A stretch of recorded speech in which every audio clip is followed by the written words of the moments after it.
Incitation à l'émeute. Nous poursuivions nos efforts pour obtenir la commutation de la peine de Sacha.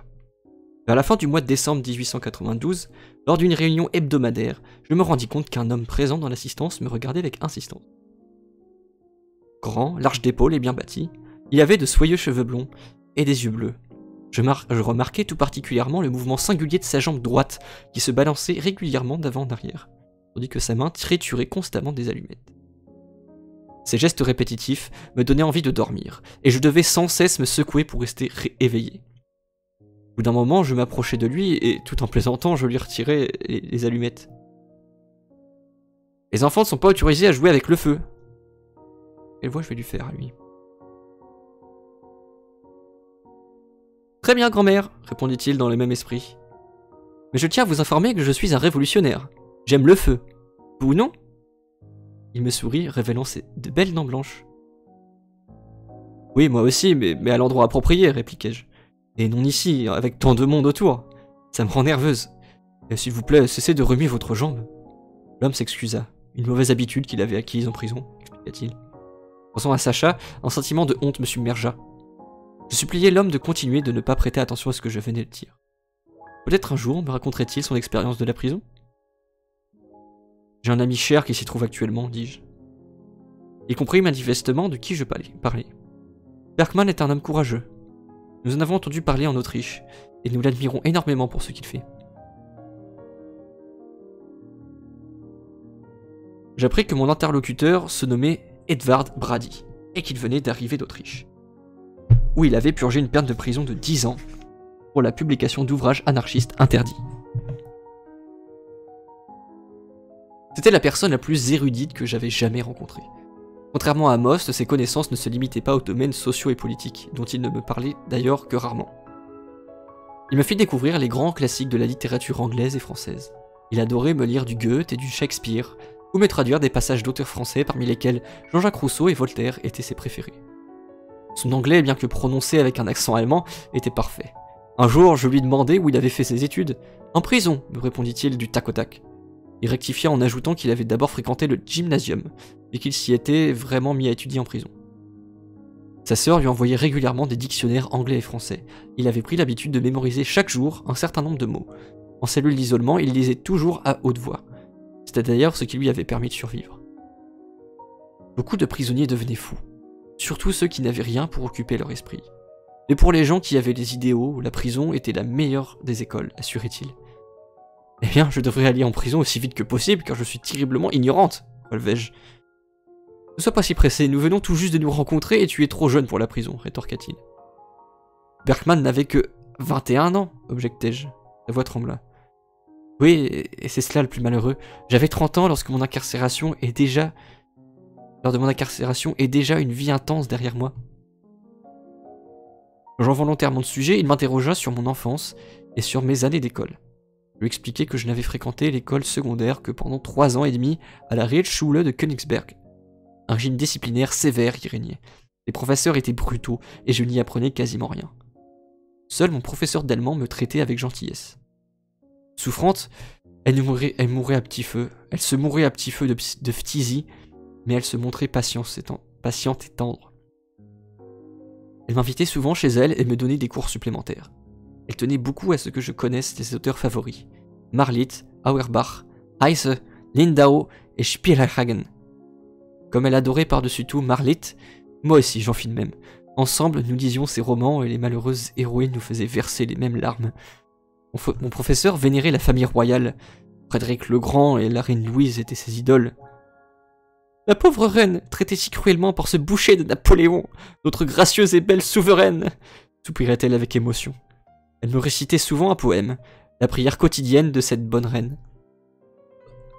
Wer die sein Brot in Tränen aß, excusez mon allemand. Wer nie die kummervollen Nachte auf seinem Bette weinen saß, der kennt auch nicht ihr himmlischen Mächte. Note de bas de page de la traduction. Celui qui n'a jamais mangé son pain en larmes, celui qui n'a jamais passé des nuits entières assis sur son lit en pleurant, ne vous connaît pas, ô puissance divine. Goethe. Complètement conquise par cette strophe émouvante, je devins moi aussi une fervente admiratrice de la reine Louise. 2 de mes professeurs étaient tout simplement abominables et je les haïssais. J'arrivais parfois à me venger des incessantes corrections infligées par le premier, un juif allemand qui nous enseignait la religion. L'autre, en revanche, celui qui nous inculquait la géographie, me terrorisait trop pour que j'ose me plaindre à mes parents. La grande joie de notre professeur de religion consistait à nous frapper la paume des mains avec sa règle. J'avais... Oh.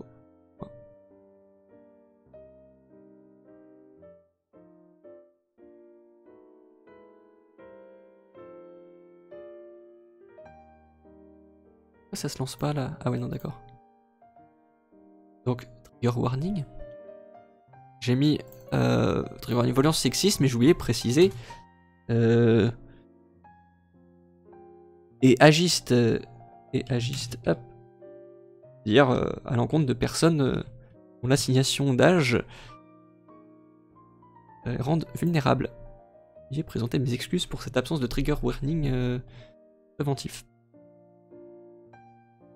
Donc la grande joie de notre professeur de religion consistait à nous frapper avec la paume des mains avec sa règle. J'avais l'habitude de lui faire des mauvais coups, planter des épingles dans sa chaise rembourrée, attacher à la dérobée les basques de sa longue queue de pie à la table, mettre des escargots dans ses poches, tout ce qui me venait à l'esprit pour lui faire payer la douleur de ses coups de règle. Me frapper d'autant plus fort et souvent, car il en savait l'instigatrice. Cela étant, c'était une bataille que je pouvais livrer au grand jour. Il n'en était pas ainsi avec l'autre professeur, qui usait de méthodes moins douloureuses mais plus redoutables. Chaque après-midi, après la classe, il retenait 1 ou 2 petites filles. Il en isolait, et je tiens à prévenir qu'il y a un trigger warning violence sexiste. Chaque après-midi, après la classe, il retenait 1 ou 2 jeunes filles. Il avait encore 5 secondes pour partir.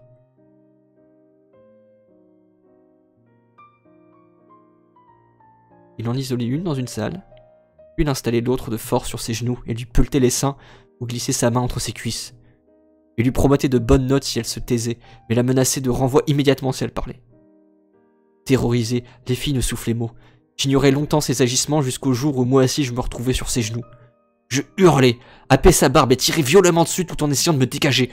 Il se releva d'un bond, me laisse s'achoir à terre, puis il courut à la porte voir si, suite à mes cris, quelqu'un arrivait et me sifflotait à l'oreille. Si tu as dit un seul mot, je te chasserai de l'école. Pendant plusieurs jours, la peur me rendit trop malade pour retourner en classe, mais je refusais d'en parler. Je redoutais d'être renvoyé, me rappelant la fureur de père chaque fois que je rentrais à la maison avec de mauvaises notes. Finalement, je repris la classe, et durant quelques temps,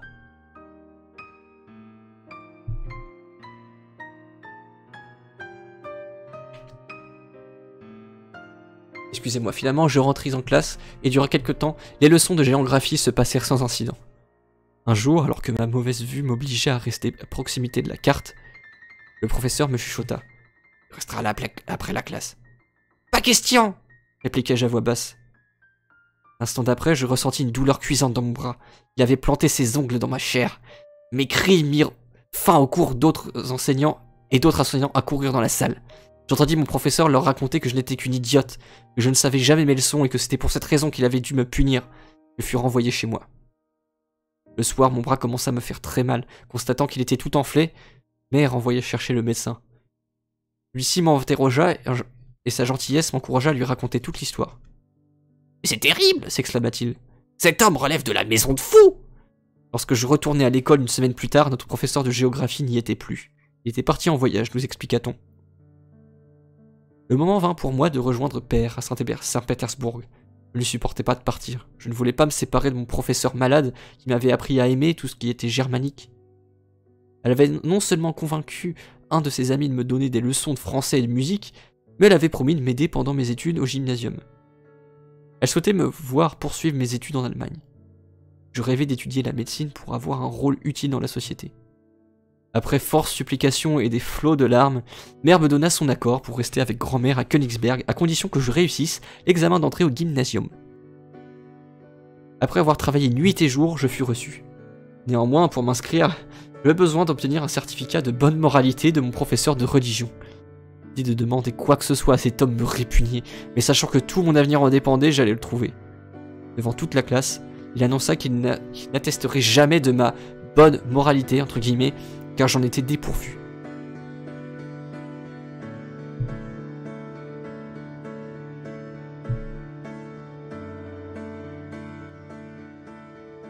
Excusez-moi. J'étais une enfant détestable et en grandissant je deviendrais une femme encore plus mauvaise. Je ne manifestais aucun respect pour mes aînés ou pour l'autorité et étant une menace pour l'ordre public je finirais à coup sûr à la potence. Je revins à la maison le cœur brisé. Mes mères promis que je pourrais continuer mes études à Saint-Pétersbourg. Malheureusement ces projets ne se concrétisèrent pas. Je ne pus étudier là-bas que 6 mois. Néanmoins la fréquentation d'étudiants russes se révéla des plus précieuses pour l'influence intellectuelle qu'ils exercent sur moi. À la fin de mon histoire, Brady affirma. Ces professeurs devaient être de véritables brutes, mais j'avoue que ton religieux avait l'air prophétique, a un flair prophétique. Tu es déjà considéré comme une menace pour l'ordre public, et si tu continues, on te destinera peut-être à une mort illustre. Mais console-toi, ceux qui meurent sur la potence valent mieux que ceux qui meurent dans les palais. Peu à peu, une belle camaraderie se développa entre Brady et moi. Je l'appelais désormais Ed. L'autre nom paraît si conventionnel, avait-il expliqué. Sur sa proposition, nous commençâmes à lire ensemble en français, en débutant par Candide. Je lisais lentement, de façon hésitante et avec une prononciation épouvantable, mais c'était un professeur né, et il avait une patience sans borne. Le dimanche, Ed aimait à jouer l'hôte dans les 2 pièces où j'avais emménagé. Il nous somma, Fédia et moi, de quitter les lieux jusqu'à ce que le repas soit prêt. C'était un cuisinier hors pair. En de rares occasions, j'ai eu le privilège de l'observer pendant qu'il préparait le repas. Il m'expliquait, dans les moindres détails et avec un plaisir évident, chaque plat qu'il confectionnait, et je montrais rapidement bien meilleur élève en cuisine qu'en français. J'ai appris à préparer de nombreux mets avant même que nous ayons fini de lire Candide.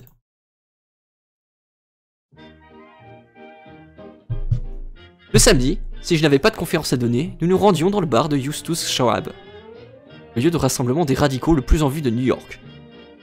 Schwab, d'allure typiquement germanique, faisait plus d'1m80, avait un large torse et se tenait droit comme un i. Sa tête magnifique, encadrée d'une barbe et de cheveux bouclés roux, reposait sur des épaules carrées et un cou puissant. Ses yeux brillaient de 1000 feux, mais c'était sa voix grave et tendre qui le distinguait par-dessus tout. Elle l'aurait rendu célèbre s'il avait choisi une carrière de chanteur d'opéra. Cependant, ces choses-là n'intéressaient pas le grand rebelle et rêveur qu'il était. Derrière celle de son petit local sur First Street était la Mecque des communards français. Des réfugiés espagnols et italiens, des milieux politiques russes et des socialistes et anarchistes allemands qui avaient fui le talon de fer de Bismarck. Tout le monde se retrouvait chez Justus, ainsi que nous l'appelions affectueusement. Il était le camarade, le conseiller et l'ami de chacun de nous. Un grand nombre d'Américains se mêlaient à ce cercle.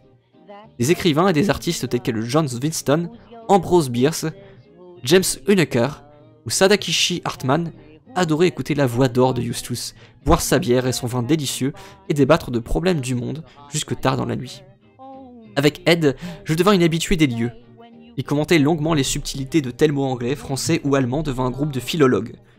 Je ferraillais avec Huneker et ses amis au sujet de l'anarchisme. Justus, qui raffolait de ces affrontements, m'y encourageait. Ensuite, il me complimentait en m'avertissant. « Et ma chaîne, ta tête n'est pas faite pour des chapeaux, mais pour la corde. Il suffit de regarder ces délicates... » Non, il a une voix grave, donc... « Et ma chaîne... » J'ai avoir du mal à faire une voix plus grave encore que celle de... « Et ma chaîne, ta tête n'est pas faite pour des chapeaux, mais pour la corde. Il suffit de regarder ces délicates rondeurs où une corde se nicherait si facilement. » Ce qui fit grimacer Ed. Sa douce compagnie ne chassait pas Sacha de mon esprit. D'ailleurs, Ed aussi lui portait un profond intérêt, et il rejoignit les divers groupes qui menaient campagne pour la défense de Sacha. Entre-temps, celui-ci avait mis sur pied un réseau clandestin d'acheminement du courrier. La correspondance officielle comportait peu de détails sur lui-même, mais parlait avec bienveillance de l'aumônier de la prison qui lui avait donné des livres et lui témoignait une certaine humanité. Dans ses lettres clandestines, en revanche, il était évident que les condamnations de Bauer et Nold l'indignaient profondément. Néanmoins, un peu d'espoir y perçait. Sachant ses 2 camarades sous le même toit que lui, il ne se sentait plus aussi seul. Il avait été dirigé vers une autre aile de la prison, mais Sacha essayait d'entrer en contact avec eux. Pour le moment, les lettres venues de l'extérieur représentaient son seul lien avec la vie. Il devait insister auprès de nos amis pour qu'ils lui écrivent souvent. J'étais hanté par l'idée que ma correspondance pourrait être lue par les censeurs de la prison. Une fois couché sur le papier, mes mots me paraissaient froids et banals. Pourtant, je voulais que Sacha sente qu'il ferait toujours partie de ma vie, quoi qu'il m'advienne, et quelles que soient les personnes qui y entreraient. Je restais insatisfaite et malheureuse des lettres que je lui envoyais.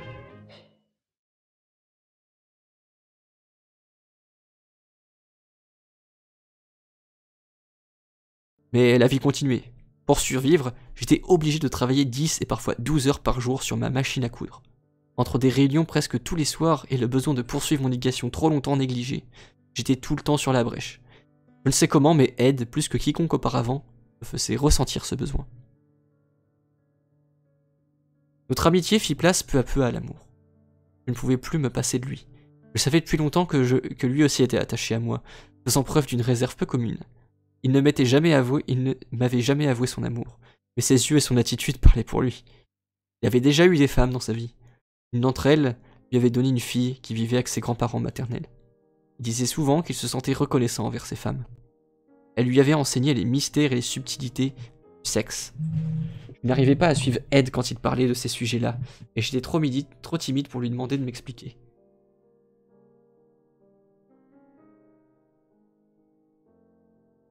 Mais je songeais souvent à ce qu'il pouvait bien vouloir dire. Le sexe ne me paraissait pas compliqué. Ma propre vie sexuelle... Bon, aujourd'hui j'ai un peu de mal. Ma propre vie sexuelle m'avait toujours laissé insatisfaite, désirant quelque chose sans savoir quoi. À mes yeux, ce qui primait c'était l'amour. L'amour qui procure la joie suprême quand on se donne entièrement. Dans les bras d'Ed, je compris pour la première fois la signification de cette joie. De cette force vitale extraordinaire, pardon. Je saisis toute sa beauté, et je bus fougueusement sa joie. Sa voluptuée enivrante. C'était un chant exalté dont la musique et le parfum se révélaient profondément apaisants. Le petit appartement où je venais d'emménager, dans l'immeuble qu'on appelait Bohemian Republic, devint aussi un temple de l'amour. Il m'arrivait souvent de me dire que tant de paix et de beauté ne pouvaient durer. C'était trop merveilleux, trop parfait. Je me blottissais alors contre Ed, le cœur tremblant. Il me serrait contre lui, mes sombres pensées dissipées par son inépuisable gaieté et son humour. Tu es surmené, la machine à coudre et ton inquiétude permanente pour Sacha sont en train de te tuer, me disait-il. Au printemps, je tombais malade et commençais à perdre du poids. Je devins si faible que je n'arrivais même plus à traverser la chambre. Les médecins m'ordonnèrent le repos immédiat et un changement de climat. Mes amis me persuadèrent de quitter New York et je partis donc à Rochester, en compagnie d'une jeune fille qui se proposa comme infirmière. Ma sœur Helena, jugeant son logement trop petit pour accueillir une malade, me trouva une chambre dans une maison avec un grand jardin. Intarissable d'amour et d'intention, elle passait tout son temps libre avec moi. Elle me conduisait chez un pneumologue qui décela une tuberculose au stade précoce et m'ordonna un régime spécial. Mon état s'améliora rapidement et, en l'espace de 2 mois, j'avais récupéré suffisamment pour pouvoir me promener. Mon médecin avait prévu de me faire passer l'hiver au sanatorium, mais suite aux événements qui se produisirent à New York, il en fut autrement. La crise industrielle de l'année 1893 avait privé d'emploi des milliers de personnes qui vivaient désormais dans des conditions épouvantables. La situation à New York était la pire de toutes. On expulsait des ouvriers sans travail de leur logement. Les souffrances et les suicides se multipliaient. Rien n'était fait pour soulager leur misère.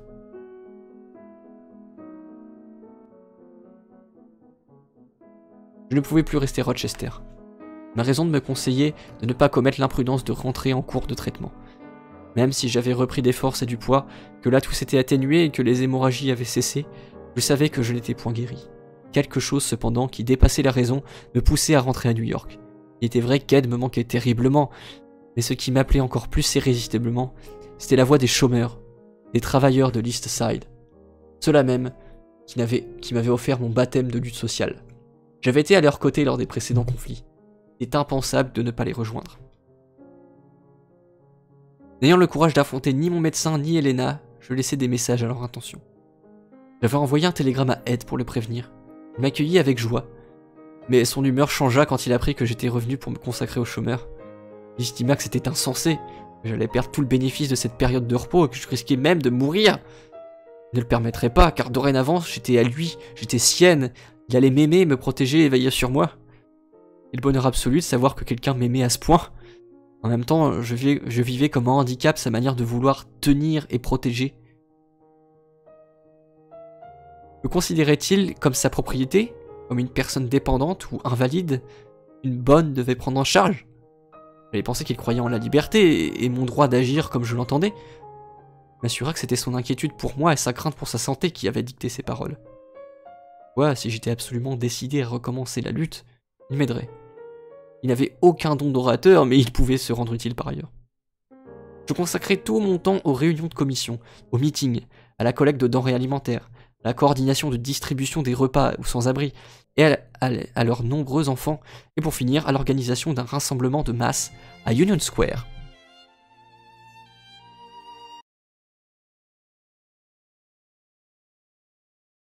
Ce rassemblement fut précédé d'une manifestation forte de plusieurs milliers de personnes.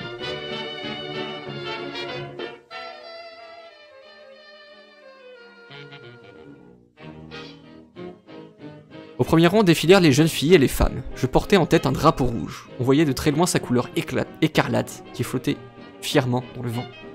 Mon âme vibrait comme lui dans l'intensité du moment. J'avais préparé des notes pour un discours destiné, espérais-je, à enflammer la foule. Mais quand j'atteignais Union Square et vis l'immense marée humaine, mes notes me semblèrent froides et insignifiantes. Une forte tension régnait sur la grande place suite aux événements qui s'étaient déroulés pendant la semaine. En effet, les responsables politiques et syndicaux avaient réclamé à la législature de l'État de New York des mesures pour secourir les plus miséreux, mais ils n'obtinrent comme réponse que des dérobades. En attendant, les chômeurs mouraient toujours de faim. Cette sourde indifférence à la souffrance d'hommes, de femmes et d'enfants scandalisa la foule sur Union Square. Dans une atmosphère lourde d'amertume et d'indignation, il ne tarda pas à me gagner moi aussi. Programmé pour parler en dernière, j'eus le plus grand mal à supporter la longue attente. Les discours contris s'achevèrent enfin et mon tour arriva. Tandis que je m'avançais, j'entendis mon nom scandé par des milliers de voix. Je vis une foule compacte, visage blême et crispé tourné vers moi. Mon cœur se mit à battre très fort, mes tempes à bourdonner et mes genoux à trembler. Soudain, le silence se fit et je pris la parole. Vous tous, hommes et femmes, ne voyez-vous pas que l'État est votre pire ennemi? C'est une machine qui vous broie pour préserver la classe dominante, vos maîtres. Comme des enfants naïfs, vous vous fiez à vos dirigeants politiques. Ils abusent de votre confiance pour vous rendre aussitôt au premier venu. Mais même en dehors de ces trahisons directes, vos responsables politiques font cause commune avec vos ennemis pour vous tenir en laisse, pour vous empêcher toute action directe. L'État est le pilier du capitalisme et il est ridicule de compter sur lui pour un quelconque secours. Ne voyez-vous pas combien il est stupide d'attendre de l'aide d'Albanie alors que des richesses immenses se trouvent à un jet de pierre d'ici? Note de bas de page. Albany, c'est la capitale de l'État de New York. La 5e avenue est pavée d'or. Chaque hôtel particulier est une citadelle d'argent et de pouvoir. Et vous restez là, tel un géant affamé et enchaîné, privé de sa force. Il y a un certain temps déjà, le cardinal Manning proclamait que nécessité ne connaît pas de loi et que l'homme qui meurt de faim a un droit sur une partie du pain de son voisin. Le cardinal Manning était un ecclésiastique imprégné des traditions de l'Église qui s'est toujours placé du côté des riches contre les pauvres. Mais il avait un peu d'humanité, il savait que la faim exerce une emprise impérieuse. Vous ici, vous allez devoir apprendre que vous avez le droit de partager le pain de votre voisin. Non seulement vos voisins vous ont dépouillé de votre pain, mais ils sucent aussi votre sang. Et ils continuent à vous voler, vous, vos enfants et les enfants de vos enfants, tant que vous ne vous réveillerez pas, tant que vous n'aurez pas le courage de revendiquer vos droits. Alors, allez manifester devant les palais des riches, exigez du travail. S'ils ne vous en donnent pas, exigez du pain. S'ils vous refusent les deux, prenez le pain, c'est votre droit le plus sacré. Un tonnerre assourdissant d'applaudissements déchaînés rompit le silence tel l'orage qui éclate. Un océan de mains se tendirent avidement vers moi, pareil à des ailes d'oiseaux blancs.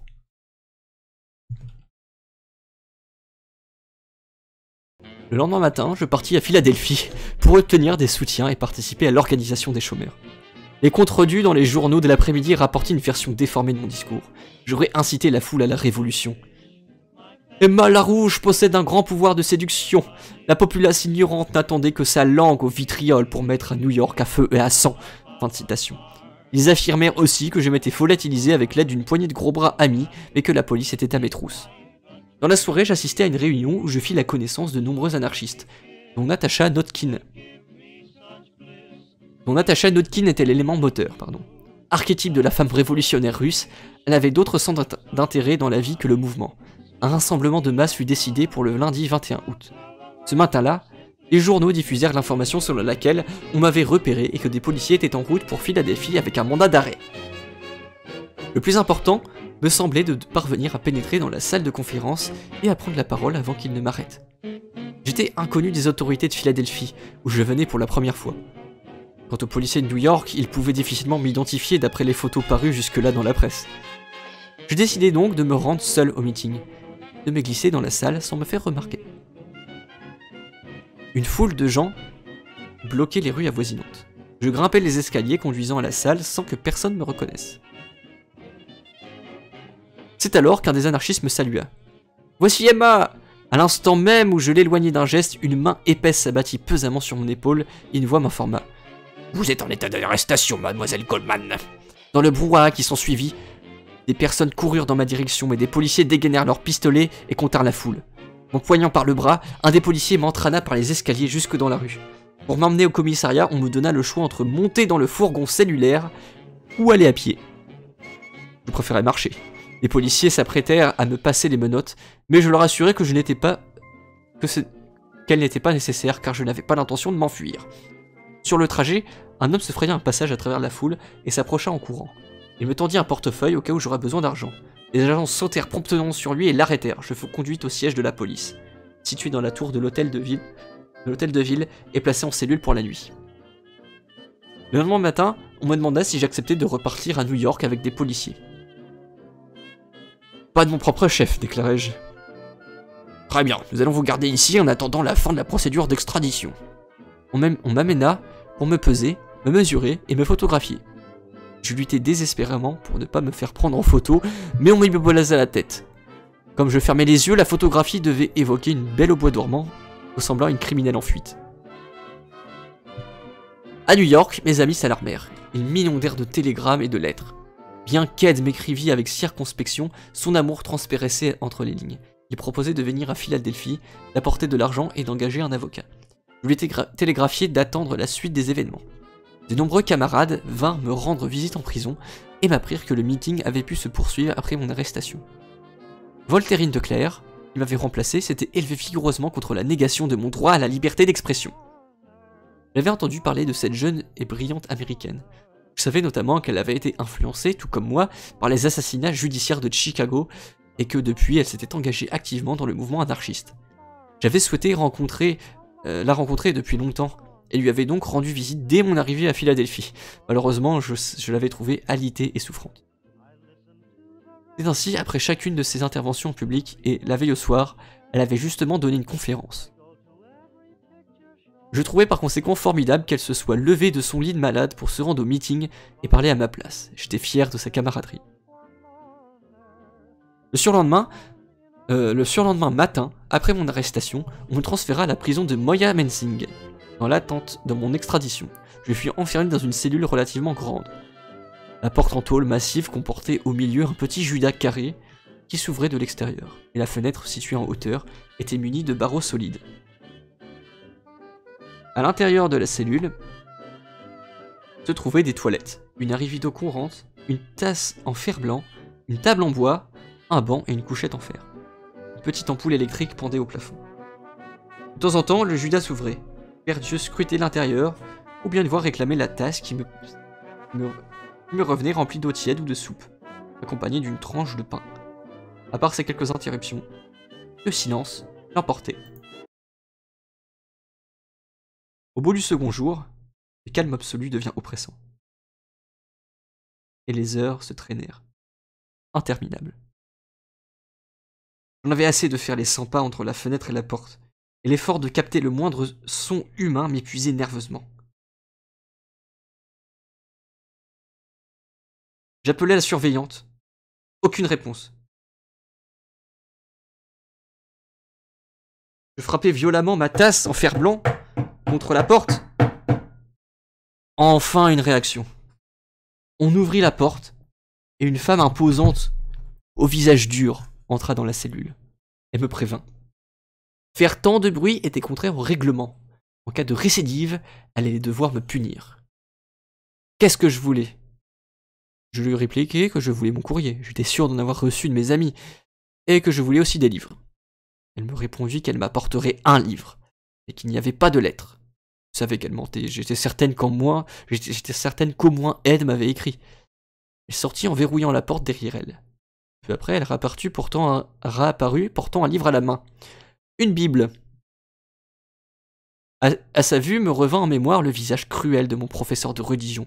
Je lançai avec indignation le volume au pied de la surveillante, affirmant que je n'avais aucun besoin de mensonges religieux, mais voulais un livre sur les humains.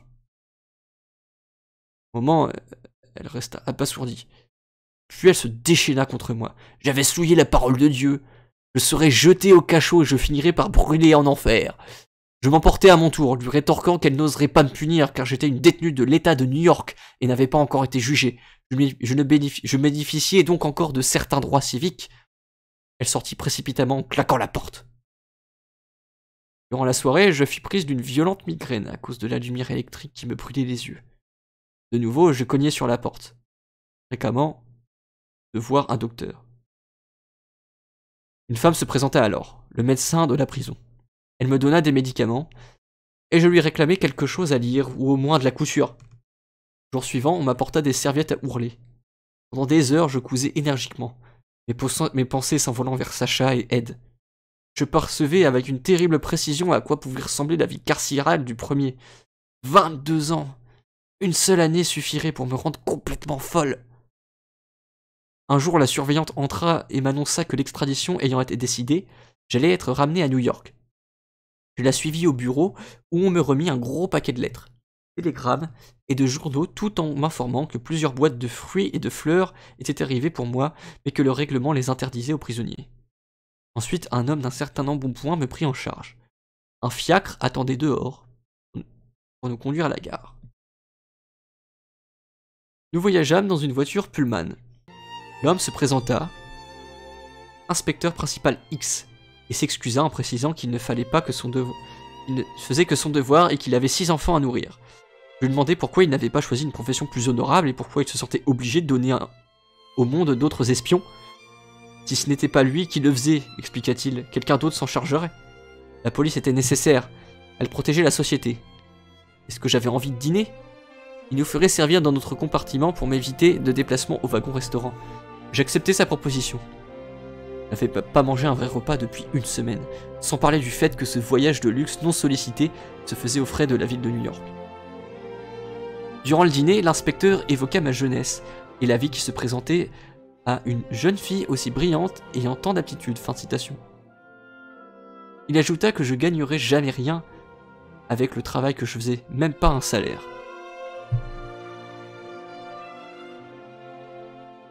Alors pourquoi ne pas être raisonnable et penser d'abord à soi, fin de citation. Et compatissait car était lui-même un Yehoud, c'est-à-dire juif en allemand. Ou en yiddish, je sais plus. Il se désolait de me voir aller en prison. Il voulait me dire comment me faire libérer, voire recevoir une grosse somme d'argent si seulement je me montrais raisonnable. Accouchez, où est-ce que vous voulez en venir, dis-je. Son chef l'avait chargé de m'informer que mon procès serait annulé et que je recevrais une importante somme d'argent si je faisais quelques petites concessions. Pas grand-chose, juste un bref compte-rendu périodique de ce qui se passait dans les milieux radicaux et parmi les ouvriers de l'East Side. Je fus saisi d'un sentiment horrible, la nourriture m'écœura. J'avalai quelques gorgées de mon verre d'eau glacée et jetai le reste au visage du policier.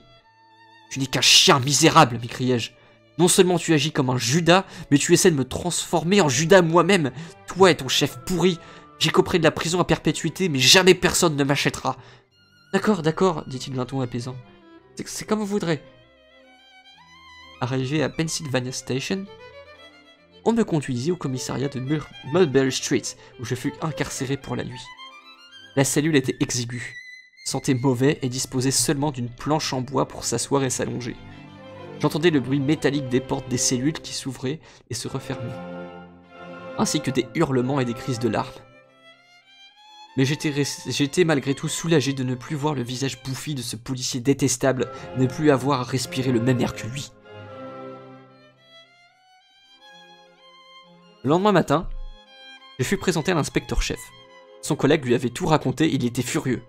Je n'étais qu'une imbécile, une petite oie stupide qui ne savait pas ce qui était bon pour elle.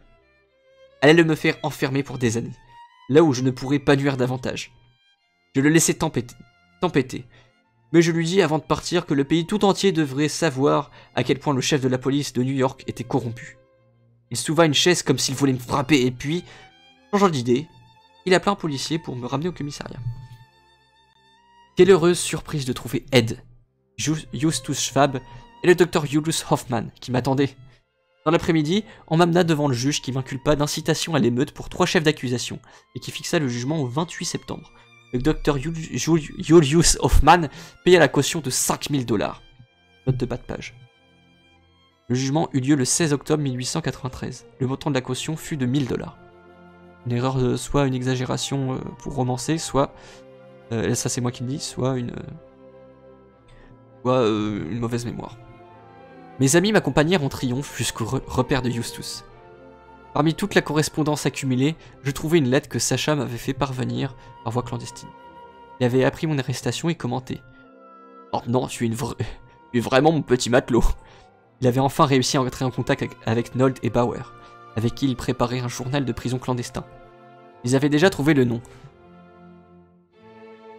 Zuchthausblüten, qui veut dire fleur de prison en allemand. Je sentis un poids de moins sur mon cœur. Sacha était revenu parmi nous. Il commençait à reprendre goût à la vie. Il allait tenir le coup. Il ferait tout au plus 7 ans de prison pour le premier chef d'accusation. Nous devions travailler énergiquement pour qu'il obtienne la commutation de sa peine. J'étais gaie et heureuse à la pensée que nous allions peut-être réussir à arracher Sacha à son tombeau vivant. Le bar de Justus était plein à craquer. Des gens jusqu'alors inconnus venaient m'exprimer leur sympathie. J'étais devenu subitement un personnage important, sans comprendre pourquoi, car je n'avais rien fait ni dit qu'il méritait une telle réputation. Cependant, j'étais contente de voir que mes idées suscitaient tant d'intérêt. Je ne doutais pas un seul instant que c'était bien les théories sociales que je défendais qui attiraient l'intention, et non ma propre personne. Mon procès allait m'offrir une excellente occasion de faire de la propagande, et je devais m'y préparer. Il fallait que ma défense en audience publique porte le message de l'anarchisme aux 4 coins du pays. Je ne vis pas Klaus Timmerman dans la foule et m'interrogeais sur ce qui avait pu l'empêcher de venir. Me tournant vers Ed, je lui demandais ce qui était arrivé pour que Klaus rate une telle occasion de boire gratuitement. Évasif au début, Ed finit sur mon insistance par me raconter que la police avait procédé à une descente dans l'épicerie de ma grand-mère, escomptant m'y trouver. Par la suite, ils avaient arrêté Klaus. Sachant qu'il était souvent sous l'influence de l'alcool, la police avait espéré apprendre par lui où je me trouvais. Mais il avait refusé de parler. Sur quoi, il l'avait frappé jusqu'à lui faire perdre connaissance. Il avait condamné sur le champ à 6 mois de prison à Blackwell's Island pour rébellion. La date de mon propre procès approchait. Fedia, Ed, Justus et d'autres amis insistèrent sur la nécessité de prendre un avocat. Le simulacre de procès de Sacha et ce qui venait d'arriver à Klaus prouvaient qu'ils avaient raison. Je n'aurais aucune chance moi non plus si je me présentais devant le tribunal sans avocat. Cependant, il me semblait que ce serait trahir Sacha si je consentais à me faire représenter en justice, même en sachant qu'une longue peine de prison l'attendait. Il avait refusé tout compromis. Et moi, comment pourrais-je? J'assurerais ma défense moi-même. Une semaine avant le procès, je reçus une lettre clandestine de Sacha. Il venait de prendre conscience que si nous avions déjà peu de chance devant un tribunal américain en tant que révolutionnaires, nous en avions encore moins sans défense juridique. Il ne regrettait pas sa position. Il n'avait pas changé d'avis sur l'incohérence pour un anarchiste de recourir à une représentation juridique ou de dépenser l'argent des ouvriers en honoraires d'avocat. Cependant, ma situation lui semblait différente. Grâce à mes dons d'oratrice, je pouvais me servir du tribunal pour faire de la propagande en faveur de nos idéaux. Il faudrait néanmoins un avocat pour garantir mon droit à la parole. À son avis, un avocat progressiste bien en vue comme Hugh O. Pentecost serait à même de m'offrir ses services gracieusement. Je savais que Sacha me poussait à le faire par souci pour moi, alors que lui-même s'en était privé avec tant de courage. À moins que ce ne soit sa propre expérience qui lui avait fait comprendre notre erreur. Je changeai d'avis suite à cette lettre de Sacha, et après une offre de défense juridique gratuite provenant d'une source inattendue, à Oakey Hall. Mes amis étaient ravis. Oakey Hall n'était pas seulement un grand juriste, mais aussi un homme aux idées progressistes. À un moment donné, il avait été maire de la ville de New York, mais les politiciens avaient fini par trouver ses idées trop humaines et démocratiques. Il avait profité de sa liaison avec une jeune actrice pour briser sa carrière politique. On avait profité de sa liaison avec une jeune actrice pour briser sa carrière politique, pardon. Hall, Un homme de grande taille, à l'allure distinguée et plein de vivacité, paraissait malgré ses cheveux blancs beaucoup plus jeune que son âge. J'étais curieuse de savoir pourquoi il se proposait à me défendre à titre gracieux. Il expliquait que c'était à la fois par sympathie pour moi et par hostilité envers la police. Il connaissait bien la corruption des policiers, la facilité avec laquelle ils prêtaient serment pour priver quelqu'un de sa liberté. Et il ambitionnait de dévoiler leurs méthodes. Assurer ma défense lui en donnerait l'occasion et porterait à nouveau son nom sur la scène publique, car la question de la liberté de parole était alors une préoccupation nationale. J'aimais la franchise de cet homme et acceptais qu'il plaide mon cas. Présidé par le juge Martin, mon procès commença le 28 septembre et dura 10 jours pendant lesquels la salle d'audience ne désemplit pas de journalistes et d'amis. Note de bas de page. Le procès commença le 4 octobre et se termina le 9 octobre.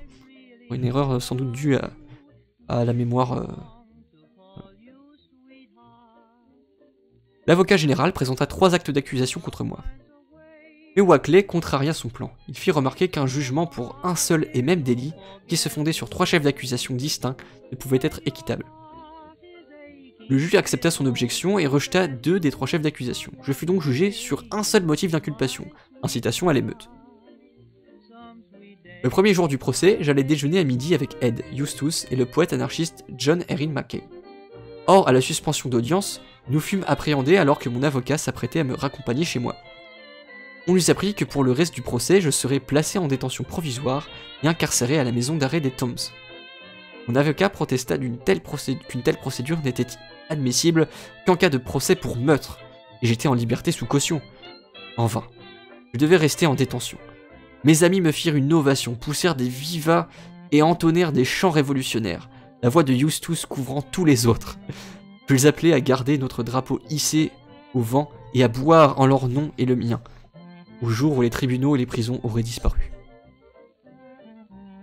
L'inspecteur Jacob fut le témoin clé de l'accusation. Il présenta les notes qu'il avait prises, selon ses dires, à la tribune d'Union Square. Elles étaient censées constituer un compte-rendu fidèle de mon discours. J'aurais appelé à la révolution, à la violence et à l'effusion de sang. Fin de citation. 12 personnes présentes lors de ce rassemblement et qui m'avaient entendu intervenir se présentèrent pour témoigner en ma faveur. Chacune d'elles affirma qu'il aurait été physiquement impossible de prendre des notes tant la tribune était bondée. Les notes de Jacob furent soumises à l'analyse d'un expert en écriture qui déclara qu'une personne debout, au milieu d'une foule, n'aurait pas pu conserver une écriture aussi régulière. Cependant, ni ce témoignage ni ceux des témoins à charge ne servirent face aux déclarations du policier. Quand ce fut mon tour de venir à la barre, le procureur McIntyre s'obstina à m'interroger sur tout et n'importe quoi, surtout sauf mon discours à Union Square. La religion, l'amour libre, la moralité. Quelles étaient mes opinions sur ces questions? Je tentais de lever le masque sur l'hypocrisie de la moralité, sur l'église en tant qu'instrument d'asservissement, et sur l'impossibilité de l'amour imposé et non libre. Interrompu constamment par McIntyre et par les injonctions du juge de répondre seulement par oui ou par non, je dus finalement renoncer à l'entreprise. Dans son réquisitoire final, McIntyre déploya toute son éloquence pour évoquer ce qui arrivait si, entre guillemets, cette femme dangereuse, fin de guillemets, était remise en liberté. Il s'ensuivrait la destruction des biens, l'extermination des enfants, des riches, et le sang coulerait dans les rues de New York. Sa tirade le mit dans un tel état de surexcitation que son faux col et ses manchettes amidonnées s'avachirent et commencèrent à dégouliner de sueur, ce qui me dérangea encore plus que ses paroles. Wackley Hall prononça une plaidoirie brillante, dans laquelle il ridiculisait le témoignage de Jacobs et fustigeait tant les méthodes de la police que la position du tribunal. Il argua que sa cliente était une idéaliste et que toutes les grandes choses de ce monde étaient dues à ce type de personne. Jamais des poursuites judiciaires n'avaient été engagées contre des discours d'une violence pourtant bien plus grande que celui prononcé par Emma Goldman. Les nantis de ce pays voyaient rouge depuis que le gouverneur Altgeld avait gracié 3 anarchistes, survivants du groupe qui avait été pendu à Chicago en 1887. La police de New York avait alors profité du rassemblement d'Union Square pour faire d'Emma Goldman une cible anarchiste. Sa cliente était donc manifestement la victime d'une persécution policière. Il conclut sa plaidoirie par une défense éloquente du droit à la liberté d'expression et demanda l'acquittement de la détenue. Le juge s'étendit sur le maintien de l'ordre public, l'inviolabilité de la propriété et sur la nécessité de protéger les guillemets, la liberté des institutions américaines. Fin de guillemets. Le jury délibéra longuement, répugnant apparemment à rendre un verdict de culpabilité. À un moment donné, le président du jury revint même demander des directives, car les déclarations d'un de mes témoins, un jeune journaliste du New York World, semblaient avoir particulièrement troublé les jurés. Présent à Union Square, celui-ci avait rédigé un compte-rendu détaillé du rassemblement. Or, il découvrit dans le journal du lendemain matin une version si déformée de son article qu'il s'était aussitôt proposé pour témoigner des faits réels. Alors que le journaliste se trouvait à la barre des témoins, Jacobs se tourna vers McIntyre pour lui souffler quelque chose à l'oreille. Un huissier fut dépêché.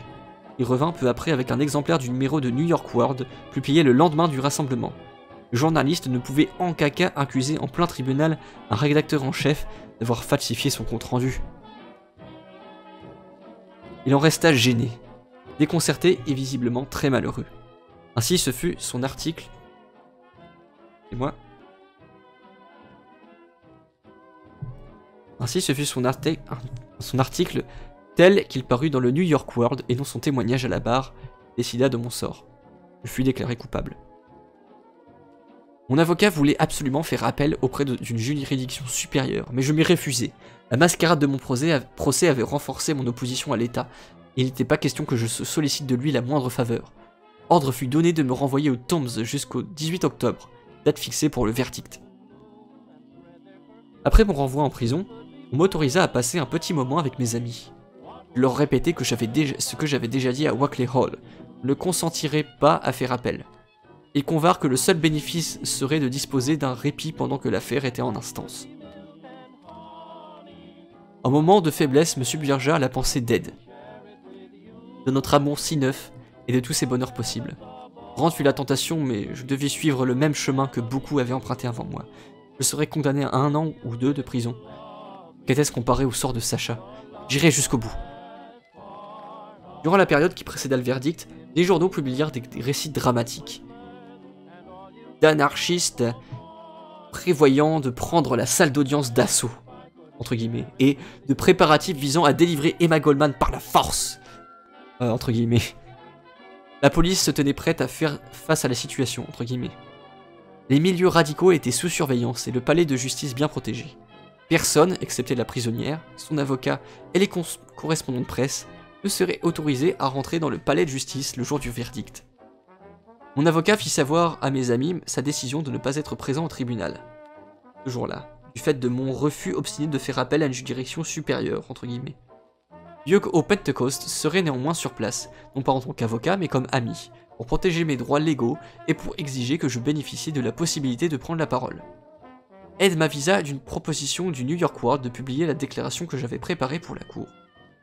Ainsi, celle-ci toucherait un public beaucoup plus large que ma présentation devant le tribunal. Je m'étonnais d'une telle offre de la part d'un journal qui avait précédemment publié un compte-rendu déformé à mon discours à Union Square. Ed répondit que les incohérences de la presse capitaliste ne s'expliquaient pas. Le New York World lui avait en tout cas promis qu'il lui soumettrait les épreuves, protégerait contre toute déformation de ma déclaration. Elle paraîtrait dans une édition spéciale dès le rendu du verdict. Mes amis me pressèrent de confier ma déclaration manuscrite au journal, et j'y consentis. Tout au long du chemin entre les Tombs et le tribunal, on aurait dit que New York était soumis à la loi martiale. Les rues étaient bordées de policiers, les immeubles entourés de cordons de sécurité puissamment armés et les couloirs du palais de justice remplis d'agents.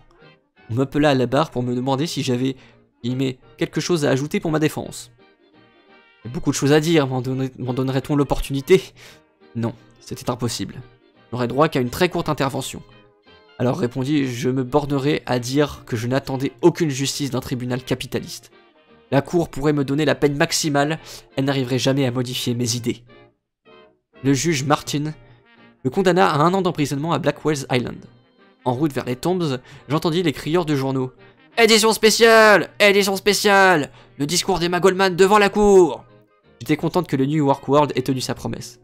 Dès mon arrivée, je dus monter dans un fourgon cellulaire qui m'amena au bateau chargé de transporter les prisonniers sur l'île. C'était une journée radieuse du mois d'octobre. Le soleil dansait sur l'eau alors que la barge filait à bonne allure. plusieurs journalistes m'accompagnaient, me pressant de leur accorder un entretien. « Je voyage comme une reine, remarquai-je, d'humeur légère. Il suffit de regarder mes satrapes. » Un jeune journaliste n'arrêtait pas de s'exclamer avec une admiration. « Impossible de l'écraser, cette môme !» Quand nous atteignîmes l'île, je pris congé de mon escorte, les exhortant à ne pas écrire plus de mensonges que de coutume. Je leur criai avec gaieté que je les reverrais dans un an, tout au plus. Puis je suivis le shérif adjoint le long du chemin de gravier bordé d'arbres, jusqu'à l'entrée de la prison. Là, je me retournai vers la rivière, je respirai à fond une dernière bouffée d'air libre, et je franchis le seuil de ma nouvelle demeure.